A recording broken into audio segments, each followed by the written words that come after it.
খ্রিস্টের নামে আপনাকে সাদর শুভেচ্ছা জানাই। আজ আমাদের দেশ ভারতবর্ষে আমরা বিশেষ একদিন স্বাধীনতা দিবস পালন করছি। অনেকেই হয়তো এই দিনটি অন্য আর 5টি ছুটির দিনের মতোই উপভোগ করতে চান, কিন্তু একথা ভুলে গেলে চলবে না যে এই দিনটির বিশেষ এক তাৎপর্য আছে। 15ই আগস্ট সেই দিনটির কথা আমাদের মনে করিয়ে দেয়, যেদিন আমাদের মাতৃভূমি সুদীর্ঘ 200 বছরের ব্রিটিশ অপশাসনের হাত থেকে মুক্তি পেয়ে পৃথিবীর ইতিহাসে স্বাধীন ও সার্বভৌম এক রাষ্ট্র রূপে নিজের স্থান করে নিয়েছিল। আজ আমরা এমন এক দেশের নাগরিক রূপে জীবনযাপন করছি যা গণতান্ত্রিক পদ্ধতিতে নির্বাচিত এক সরকার দ্বারা শাসিত। আমাদের দেশের সংবিধান প্রত্যেক নাগরিককে বেশ কিছু অধিকার ও স্বাধীনতা দান করেছে। একথা সত্যি যে ভারতীয় নাগরিক রূপে সেই অধিকার ও স্বাধীনতা আমরা উপভোগ করার অধিকারী। তবে এখানে আমি কথা বলতে বাধ্য হচ্ছি যে আমাদের দেশেও ধীরে ধীরে অবস্থার পট পরিবর্তন হচ্ছে। এক সময় আমরা অবাধে যে সমস্ত স্বাধীনতা উপভোগ করতাম, আজ অনেক ক্ষেত্রেই সেগুলি থেকে আমাদের বঞ্চিত হতে হচ্ছে। নেতৃত্বে ও শাসন ক্ষমতায় থাকা অনেকেই আজ সেই সংবিধান নিয়েই প্রশ্ন তুলে দিচ্ছেন যা আমাদের দেশকে একসময় উচ্চ শিখরে পৌঁছে দিয়েছিল। আজ অনেকেই জোর গলায় ভারতীয় সংবিধানে পরিবর্তন আনার কথাও বলতে শুরু করেছেন। ভারতবর্ষে স্বাধীনতার চালচিত্র দ্রুত পরিবর্তিত হচ্ছে এবং এই পরিবর্তন ভারতবাসী রূপে আমাদের প্রত্যেককেই কম বেশি প্রভাবিত করতে শুরু করেছে। আমাদের এই দেশে আমরা যে সমস্ত স্বাধীনতা ও সুযোগ সুবিধা উপভোগ করি, সেগুলির কথা চিন্তা করতে গিয়ে আমার মনে পড়ে যাচ্ছে সেই স্বাধীনতার কথা যা খ্রিস্টিয়ান বিশ্বাসী রূপে খ্রিস্টেতে আমরা উপভোগ করতে পারি। সবাই হয়তো আমার সঙ্গে একমত নাও হতে পারেন, তবে আমি নিশ্চিত বিশ্বাসী রূপে অবশ্যই আমরা খ্রিস্টীয় স্বাধীনতা উপভোগ করছি। যারা খ্রিস্টেতে আছেন তারা আধ্যাত্মিক দিক থেকে অবশিষ্ট জগৎ থেকে পৃথক হয়েছেন। বলাই বাহুল্য যে আমাদের প্রভুর সঙ্গে কারোরই তুলনা হয় না এবং ঈশ্বরের কাছ থেকে আমরা যে মুক্তি ও সম্মিলন লাভ করেছি তারও কোনো তুলনা হয় না। একমাত্র তিনিই মানুষকে পাপ ও মৃত্যুর দাসত্ব থেকে স্বাধীন করতে পারেন। প্রকৃত স্বাধীনতা একমাত্র প্রভু যীশু খ্রিস্টের মাধ্যমেই লাভ করা সম্ভব। প্রেরিত পৌল সেই স্বাধীনতা নিয়ে চিন্তা ভাবনা করেছিলেন যা খ্রিস্টেতে পাওয়া যায় এবং তিনি এও জানতেন যে এই স্বাধীনতাকে অবহেলা করা যায় ও তার অপব্যবহারও করা যায়। গালাতিয়ার বিশ্বাসীরা এমন কিছু উপভোগ করছিলেন যা অত্যন্ত মূল্যবান, কিন্তু আমাদের এই যুগের বেশ কিছু মানুষজনের মতো তাদের মধ্যেও কেউ কেউ সেই খ্রিস্টীয় স্বাধীনতার সঙ্গে যুক্ত সার্বভৌম নীতিগুলি নিয়ে ছেড়ে খেলা করছিল। পৌল জানতেন যে তাদের যদি সেই খ্রিস্টীয় স্বাধীনতা উপভোগ ও প্রয়োগ করে যেতে হয়, তবে সেটির বিষয়ে প্রথমে তাদের সঠিক এক ধ্যান ধারণা লাভ করতে হবে।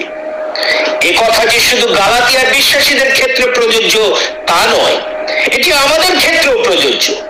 তাই খুব ভালো হয় আজ এই বিশেষ দিনটিতে আমরা যদি গালাতীয় 5 অধ্যায় 13 থেকে 18 পদ থেকে প্রেরিত পৌলের সেই ভাবনা চিন্তাগুলি নিয়ে একটু পরীক্ষা নিরীক্ষা করে নিতে পারি।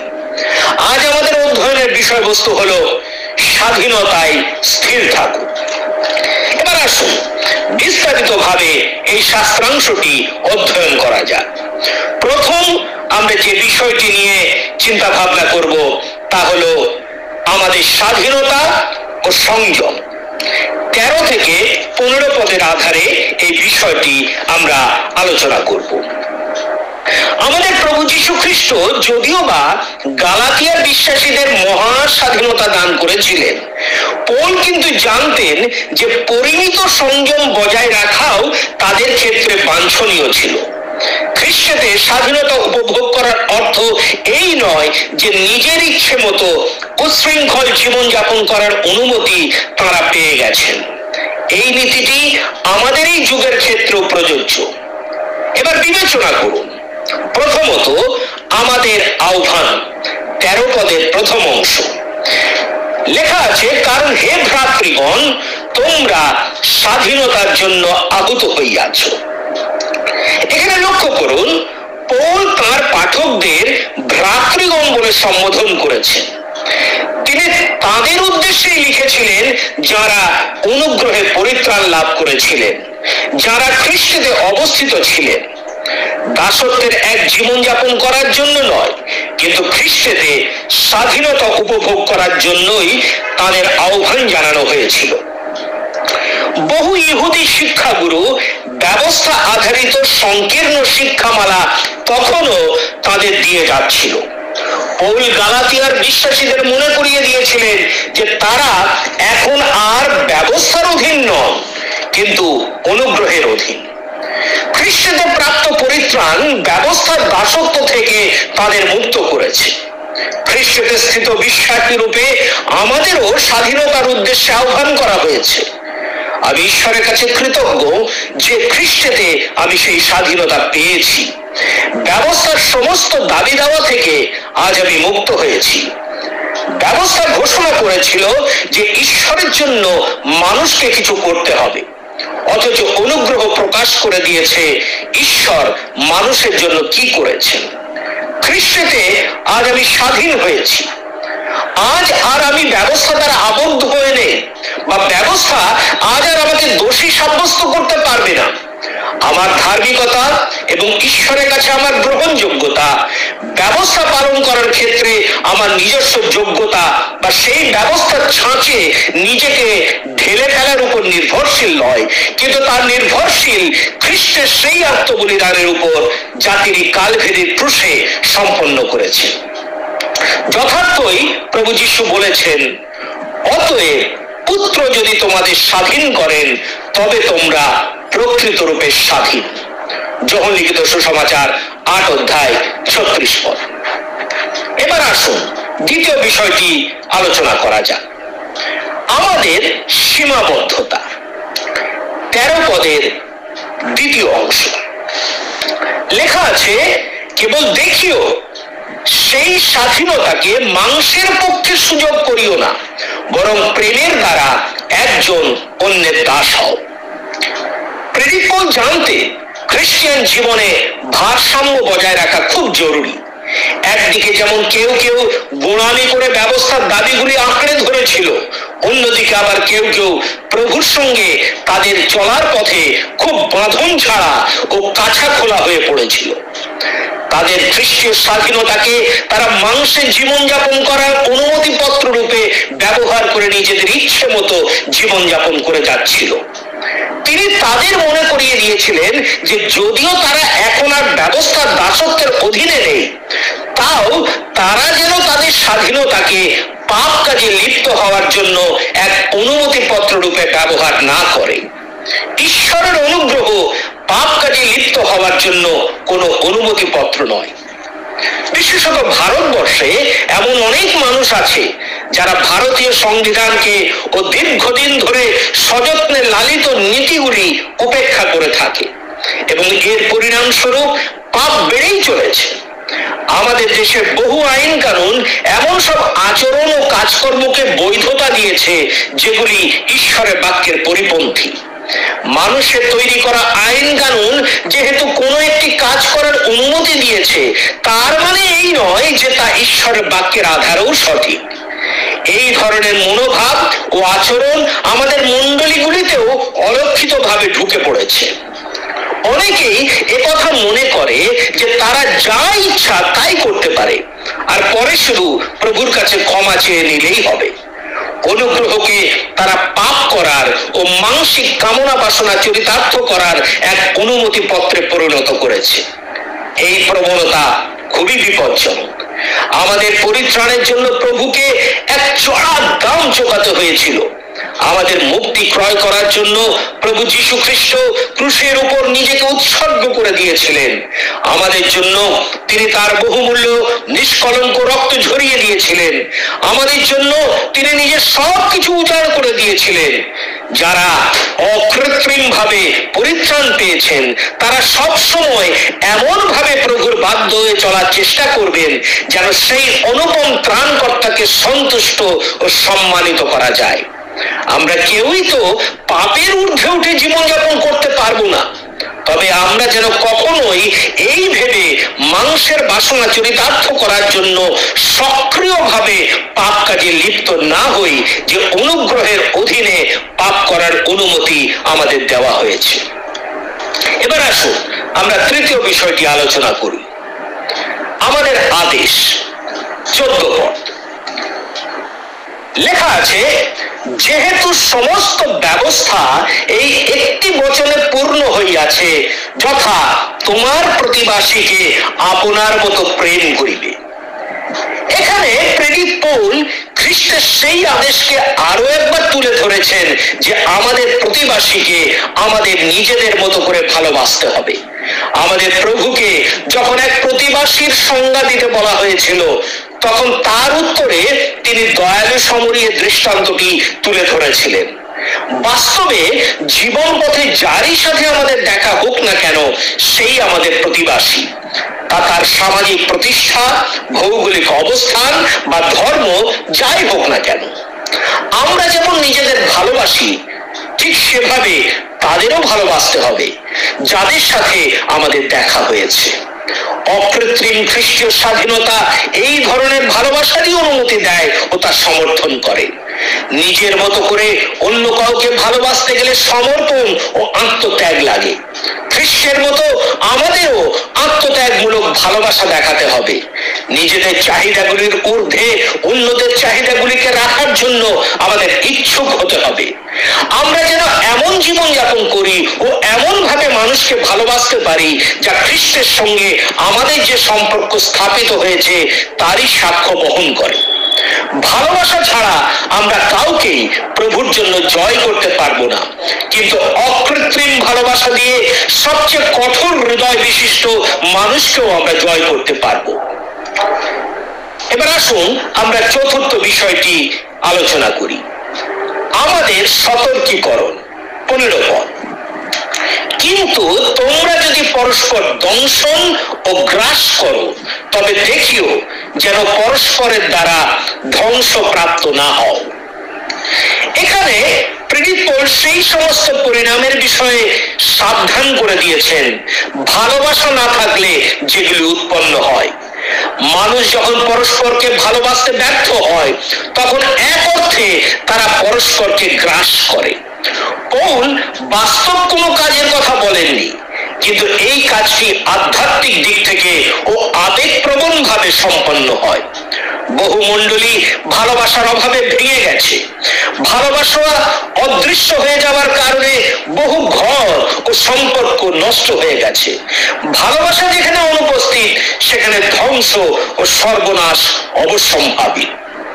আমরা যদি আমাদের ত্রাণকর্তার সেবা করতে চাই এবং আমাদের জীবন দ্বারা তাঁকেই প্রতিফলিত করতে চাই, তবে আমাদের অবশ্যই অকৃত্রিম ভালোবাসা নিয়ে চলতে হবে। স্থানীয় মণ্ডলীগুলিকে যদি প্রাণবন্ত হয়ে উঠতে হয়, তবে বিশ্বাসীদের মধ্যে ভালোবাসা থাকতেই হবে।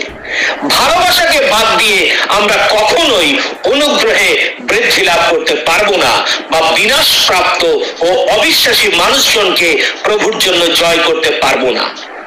আমরা যদি সেভাবে মানুষজনকে ভালোবাসতে পারি যেরকম ভালোবাসার আদেশ প্রভু আমাদের দিয়েছেন, তবে আমাদের এই দেশে আমরা অচিরেই ঈশ্বরের মহান এক কাজকে দেখতে পাবো। আমি নিশ্চিত আপনিও নিশ্চয় মানবেন যে এর প্রয়োজন আছে। আমাদের অন্তর যদি ভালোবাসায় পরিপূর্ণ হয়ে থাকতো, তবে আজ যে সমস্ত সমস্যা ও চক্রান্তকারী বিষয়গুলি দেখা যাচ্ছে, সেগুলি অবশ্যই নিশ্চিহ্ন হয়ে যেত। এবার আসুন দ্বিতীয় মূল বিষয়টি বিবেচনা করা যাক,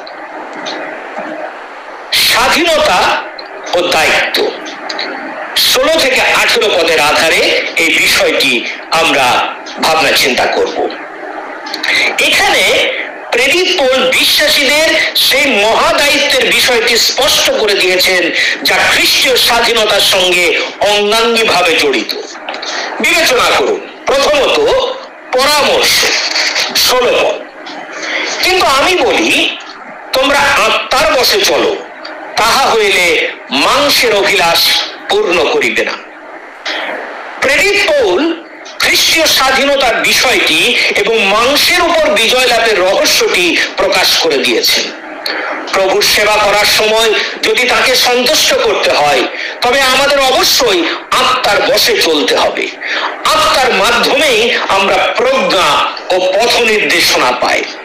জগতের নিয়ম কানুনের পিছনে না ছুটে ও মানসিক অভিলাষ পূরণের চেষ্টা না করে আমরা যদি আত্মার পরিচালনার অন্বেষণ করি, তবে প্রভুর সাথে গমনাগমন করার জন্য প্রয়োজনীয় অনুগ্রহ ও ক্ষমতা আমরা পেয়ে যাব। কথাটি শুনতে যত সহজ বলে মনে হচ্ছে, কাজে প্রয়োগ করা কিন্তু ততখানেই কঠিন। মাংস চায় যেন তা সবসময় তৃপ্ত থাকতে পারে। আমাদের মানবিক স্বভাব আমাদের মধ্যে সক্রিয় হয়ে প্রতিনিয়ত তার দাবি দাওয়া পেশ করে। এই ধরনের জোরালো প্রলোভনের বিরুদ্ধে আমাদের একমাত্র সুরক্ষা ব্যবস্থা হলো আত্মার বশে থাকা। আমাদের অন্তরের বাসনার রবে কান না দিয়ে আমাদের আত্মার নেতৃত্বের অধীনে চলতে হবে। বর্তমানে এই দর্শনটি খুবই জনপ্রিয়, যা বলে অন্তরের রবে সাড়া দাও। এ এক বিপজ্জনক ও বিভ্রান্তিকর পন্থা। আমাদের অন্তরের বাসনাকে জলাঞ্জলি দিয়ে আমাদের অবশ্যই আত্মার অনুগামী হতে হবে। জিরোমীয় 17 অধ্যায় 9 পদটি একটু বিবেচনা করুন। সেখানে লেখা আছে, অন্তঃকরণ সর্বাপেক্ষা বঞ্চক, তাহার রোগ অপ্রতিকার্য, কে তাহা জানিতে পারে। এবার আসুন আমরা দ্বিতীয় বিষয়টি আলোচনা করি। দ্বন্দ্ব 17 পদের প্রথম অংশ। লেখা আছে, কেননা মাংস আত্মার বিরুদ্ধে এবং আত্মা মাংসের বিরুদ্ধে অভিলাষ করে, কারণ এই দুয়ের একটি অন্যটির বিপরীত। আমরা সেই দ্বন্দ্বটি সহজেই আবিষ্কার করে ফেলতে পারি, যা বিশ্বাসীদের অন্তরে প্রতিনিয়ত ঘটে চলেছে। মাংসের একটি লক্ষ্য তার অভিলাষ ও বাসনা চরিতার্থ করা। আত্মা এমন ভাবে আমাদের পরিচালনা দান করেন যা প্রভুকে সম্মানিত করে ও তার নির্দেশনার অনুগামী হয়।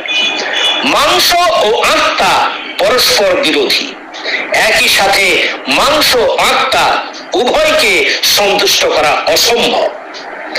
এমন এক ধারাবাহিক সংঘর্ষ যার সম্মুখীন আমাদের হতেই হবে। জীবনে আমাদের সব থেকে বড় প্রতিবন্ধকতা হলো সেই মাংসময় দেহ, যে দেহে আমরা জীবনযাপন করছি।